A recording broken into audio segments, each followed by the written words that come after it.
We're going to start a unit on polynomial functions. This is we call it one of our function studies. We need some pre-teaching though to go on first that's going to actually help us with all of these function studies that we're going to do for many lessons. We're going to study in total 4 different types of functions. So one thing I want to review with you, or have you review really on your own, is graphing coordinate points. So you'll have a sheet in your packet called Introduction to Graphing Coordinate and Linear Functions. So you'll need to go to a website called Khan Academy. And so the instructions are there. So you should do that first. And you'll watch some videos, and they have some little built online quizzes that you'll be able to test yourself. And then there's some problems for you to, a problem for you to do here. And then there's some more videos for you to watch. So you should go to this URL right here, and that'll take you to the Khan Academy video. Start there, and after you've finished all of that, so you'll pause and do that, and then when you're finished with these graphing coordinate points videos, complete this one, and then hit play again, and I'll go through the answers with you on this one to see how you did. Okay, so hit pause and do that first part, and then come back. Okay, so hopefully you've watched the Khan Academy videos on graphing coordinate points.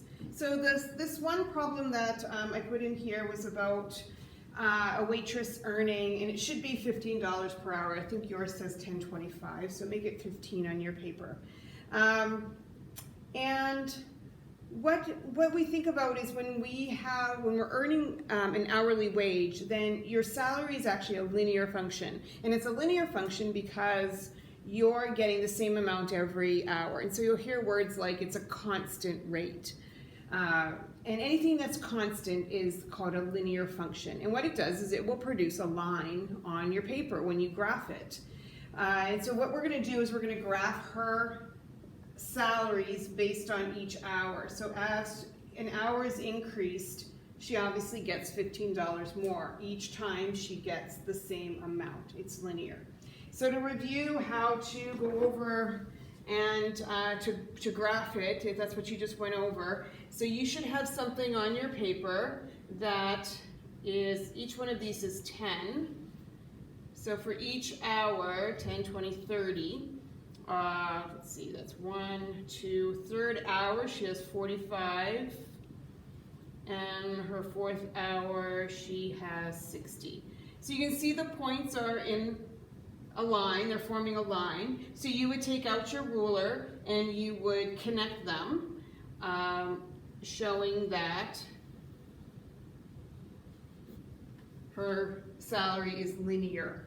And it goes on, it keeps on going, so we could keep on adding an hour and produce her salary at any point. Okay, so then a couple questions just to make you think about some things.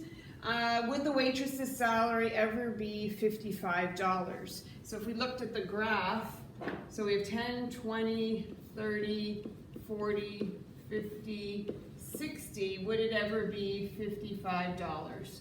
Sure, I guess if she was able to work part of an hour and the employer would pay her, yes. If they're only paying her hourly, then no. Then we wouldn't connect them, right? We wouldn't be able to have anything in between. We would just have what's called discrete data, and we would have just those dots.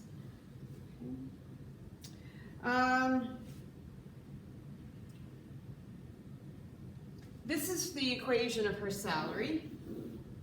So for every hour, she gets 15. So if we think this is 15 times H. So if she works 1 hour, she gets $15. If she works 2 hours, 2 times 15, we know she gets $30. If she works 5, well, we would do 5 times 15, so we would get her salary of $75. Then some questions down here. What if the waitress was paid $30 each week just to show up for work each day and her salary on top of that? So that would be a scenario. Someone like a salesperson might have a base wage, and then depending on how much they earn.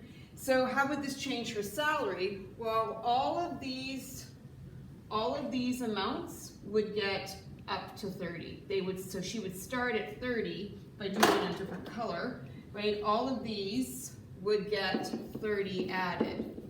You think of it on the table.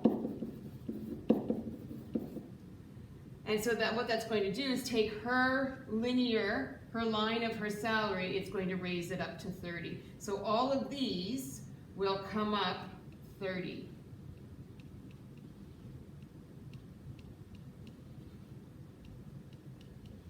And then her new salary would be in red. So there we can see what it would be. We could calculate them all and we could figure out what her salary would then look like. We see what it is on the graph as well.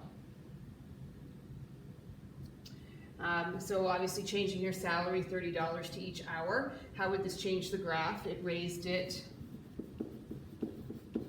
by 30. The equation then, if we go back to her equation, was f of h equals 15h. Well, what would do, that would add the 30 on the end of it. So there's a linear function. Okay, so now the next thing you're going to do is go back to that Khan Academy website. You have another URL to follow, and you're going to look at the characteristics of a linear function. And we're specifically going to look at something called mx plus b. So it gives you a little bit of some explanation there. But you're going to watch some videos. Again, there's a little online quiz that will help you check your knowledge. And when you're done with that, we'll be able to jump right into polynomials. Good luck.